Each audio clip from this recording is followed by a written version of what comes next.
नमस्कार, मी Sonal बशिरे. The panther टाइम्समध्ये आपले स्वागत आहे. महाराष्ट्रातील घडामोडी पाहण्यासाठी आमच्या चॅनलला सबस्क्राईब करा.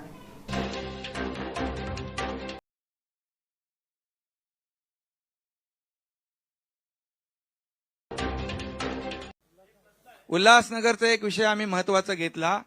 गेले अनेक वर्षापासून प्रलंबित होता. लाखो लोक तिकडे धोकादायक इमारतीमध्ये जीव मुठीत घेऊन राहत होते आणि त्या उल्हासनगरचा पुनर्विकास झाला पाहिजे यासाठी देखील आम्ही आजच्या कॅबिनेट बैठकीमध्ये निर्णय घेतलाय. लाखो लोकांना त्याचा दिलासा मिळणार आहे.